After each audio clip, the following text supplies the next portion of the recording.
Welcome to Lively Lewis Stories. Buckle up, because you're about to join Levi and Ivy on an adventure. All you need is your imagination, and Off we go!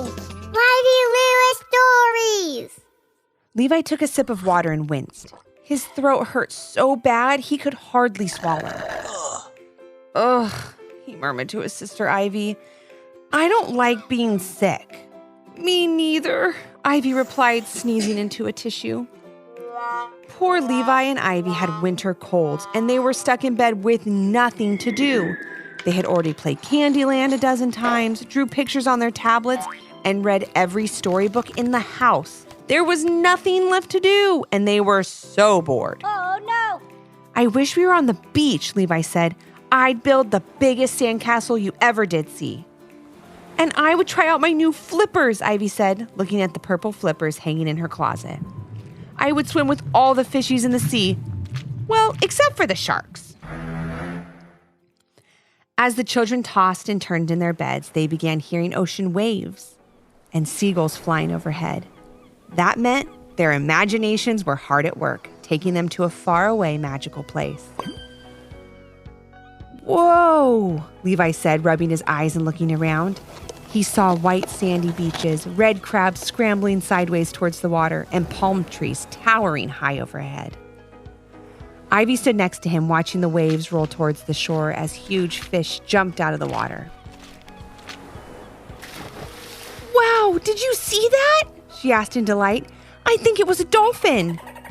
Sure enough, a giant dolphin jumped out of the water, did a backflip, and landed in the clear blue ocean, all while making friendly clicking noises to welcome them to the island. What is this place? Levi asked, looking around. I don't know, Ivy replied, but it's magical. There were bright yellow bananas hanging from the trees, exotic birds flying through the air singing delightful songs, and a giant waterfall in the distance cascading into a crystal clear pool of water. Whoa, the kids said in unison. This sure beats Candyland, Levi exclaimed. And hey, my throat doesn't hurt anymore. I don't feel sick either, Ivy said happily. I just wish I had my purple flippers. At once, Ivy was dressed in a pink swimsuit, wearing a snorkel mask and purple flippers. Levi was dressed in snorkel gear too, and they both ran into the water as fast as they could, flippers and all.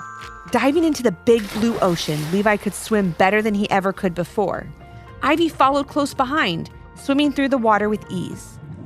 The magical island gave both of them superhuman abilities, and they swam with lightning speed. Watch me, Ivy shouted through her mask. She did somersaults in the water, turning over and over.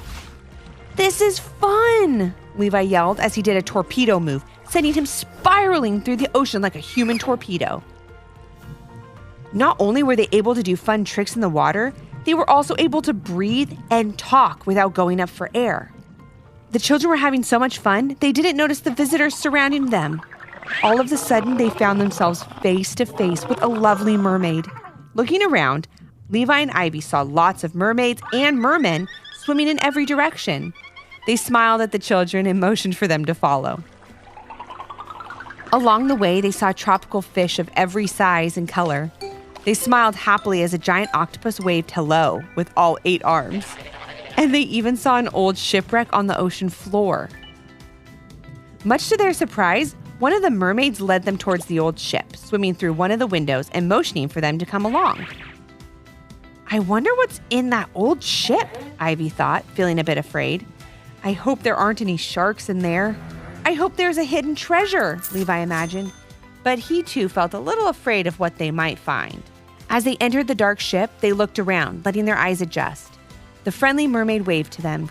Carefully, they swam through the cabin towards the bow, which was the front of the ship. Look, Ivy said, it's the steering wheel. She swam to it and began to turn it left and right. That's called a helm, Levi explained. He'd learned all about the parts of a ship at school. The mermaid motioned for the kids to come see what she'd found. Much to their surprise, she pointed to a large wooden box that was locked. Levi swam right to it, convinced it was a treasure box. How will we open it? Ivy asked. Levi yanked as hard as he could, but the lid wouldn't budge. There had to be a way to get the lock open. They looked at the mermaid and asked, "Do you know how to get the box open?" She smiled and nodded. Then with the wave of her hand, the lock fell off, and the lid creaked open slowly. What they saw was quite a sight. Brilliant treasures of gold, silver, rubies, and diamonds filled the wooden box. The glow of the treasure was so bright, Levi and Ivy had to cover their eyes. With all the other mermaids and the mermen gathered around, they began pulling jewels and coins out of the treasure box. One of the mermaids handed Ivy a beautiful gold necklace with purple amethyst sparkling in the water. She tried it on.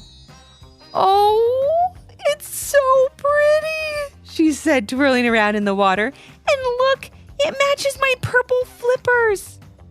One of the mermen handed Levi a gold crown with rubies lining the rim. He put it on and he said, "Just call me King Levi." The kids found many amazing treasures in the box, including coins, goblets, and rings.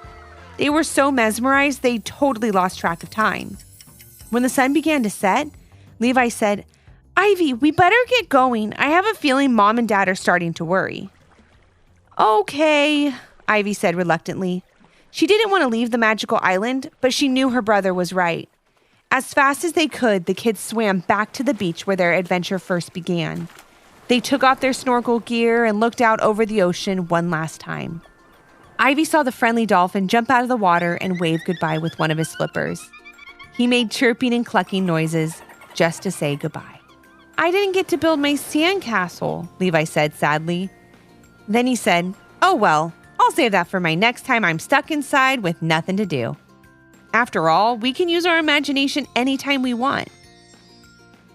Together, the kids closed their eyes and wished they were safely back in home in their beds. And instantly, they were whooshed back to their rooms where they could hear their parents in the kitchen making dinner. "Ugh," Levi complained. "My throat, it hurts so bad." "Achoo!" Ivy replied with a big sneeze. It would take a couple more days for the kids to feel better. Until then, they were stuck in bed with nothing to do. "Well, I guess we'll have to play another game of Candyland after dinner," Levi said. "Or," Ivy suggested, "maybe, just maybe we'll go on another magical adventure. An adventure with our amazing imaginations."